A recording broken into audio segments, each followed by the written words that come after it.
Layers and layer masks are really very powerful when it comes to retouching portraits, and that's what we're going to look at in this video. The first thing we're going to do is just kind of clean up a couple areas, just smooth out the skin a little bit right below the eyes and next to the eyes here. What I'm going to do here is create myself a blank layer because I want to put all my changes onto a separate layer.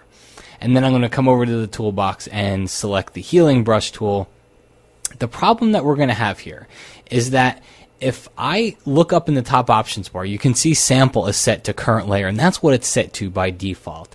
If I were to come over here, and the way the healing brush works is you hold down Option on Mac or Alt on the PC, and you click to sample, and then you start painting.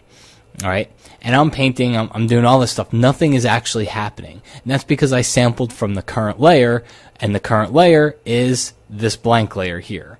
So what you want to do is change this to all layers, and what that'll do is it'll let Photoshop sample from whatever is beneath your cursor. So now if I hold down Option or Alt and I click to sample, and then I start painting, now it actually works the way that I think it should. All right, come back over here, do the same thing, sample, and then paint. I'm going to sample right next to the eye and then paint upward a little bit. And we'll do the same thing over here. Make my brush smaller with that left bracket key. And just try to smooth out a couple of these wrinkles here. Now, it looks kind of funky now. Take a look. This is before and that's after. So obviously, that's not very good, all right? We want our retouching to be subtle. The way you can work this here, especially when you're using layers, is take advantage of opacity, because now I can drop my opacity down, all right? And you see what happens here?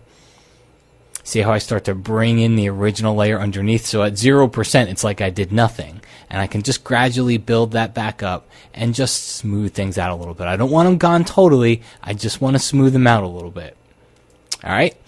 Next thing I would do here is probably work on just the little spot on her face there. It's not a problem being there. It's just I might just sample it with my healing brush, and I'll do it on that same layer because I dropped the opacity. I just want to lessen the effect. That's before and that's after. Again, we're just we're minimalizing some of the things. We're not necessarily trying to remove everything and remove all of her character.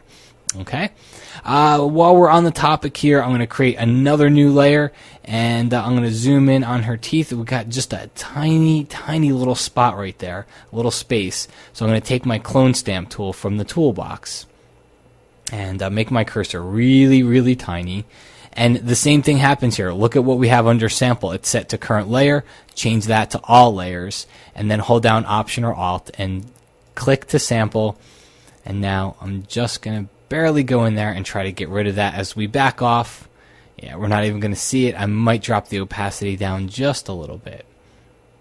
Okay, let's take a look before and after. So a slight change, but it's all these little things that we do that start to build the overall photo here.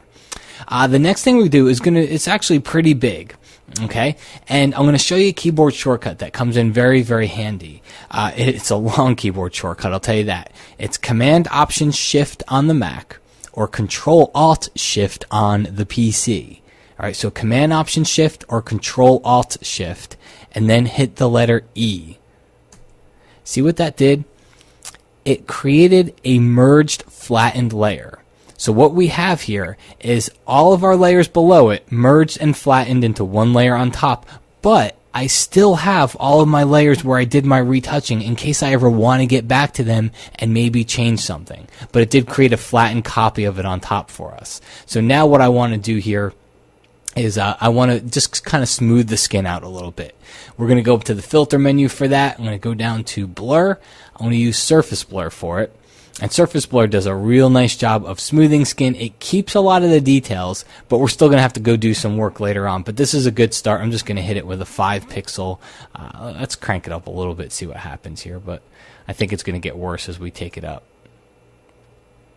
Yeah, we're going to keep it back down here. 5 or 6 pixels is going to work just fine for this. All right, and then click OK. So it's blurred the layer. What we want to do is add a layer mask to this. So I'm going to go add a layer mask to the layer. And inside of that masks panel, remember how we can invert? And if you don't want to do it in the masks panel, you can just hit Command or Control I. But just click on invert. And what that did is it turned our mask black. So now it's like we hid all of our blurring. We didn't blur the skin at all because it's all hidden by the mask right now.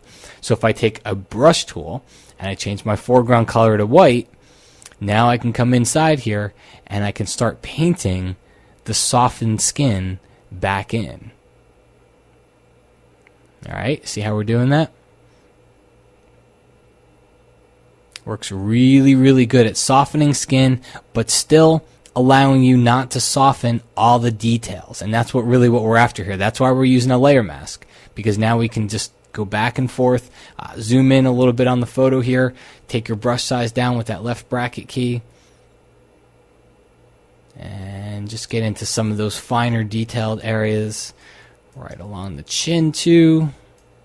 Let's take a look here. Everything's looking good. This is a perfect example to use that keyboard shortcut that I told you before, Option on Mac, Alt on PC, and click on the layer mask, because it shows you what the mask looks like. I know it looks kind of scary when you see it on a person, but that's before and that's after. So it's showing us the mask, and we can see any areas that we missed, like up here on the forehead and down here on the cheeks.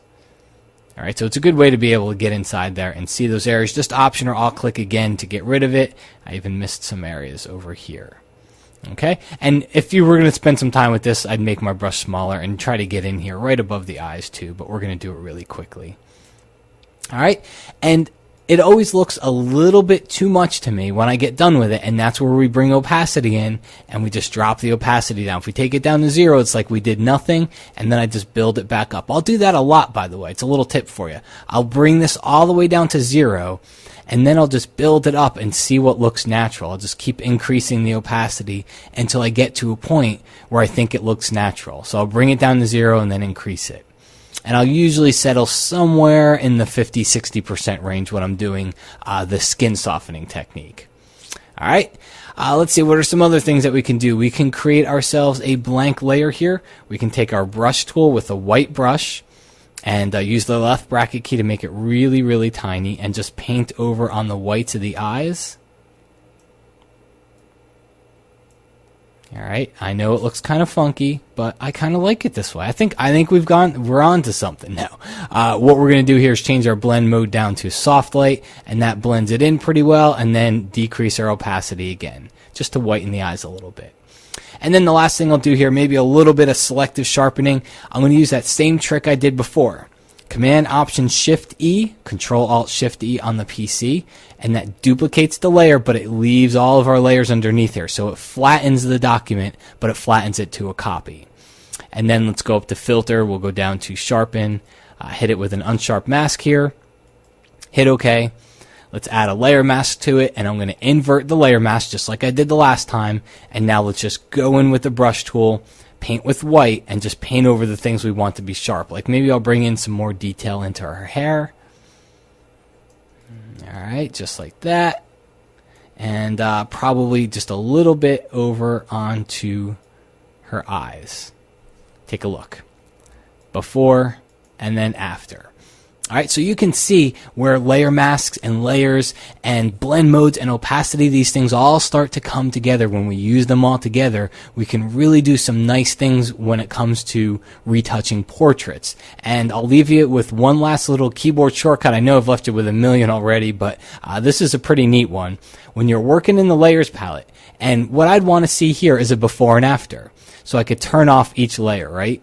Or I could just click and drag and turn them off too. But an easier way to do this is when all the layers are on and you just want to see one layer, just see the effects of one layer, just hold down your Option key on Mac or Alt key on the PC and click on the layer icon visibility symbol here, the little eyeball. Just click on it and watch what happens. It hides all the other layers that you did not click on, and it just shows us the original. So this is before and this is after. Again, before and then after. It's a subtle difference, but it is very nice, and you're able to get that before and after just with that little keyboard shortcut, Option on Mac, Alt on PC. Click on that eyeball, you can see your befores and then your after. So some pretty neat stuff when it comes to retouching. The sky's the limit here. You save this as a PSD document, and you're able to always come back in, change everything because you kept all the layers throughout the process.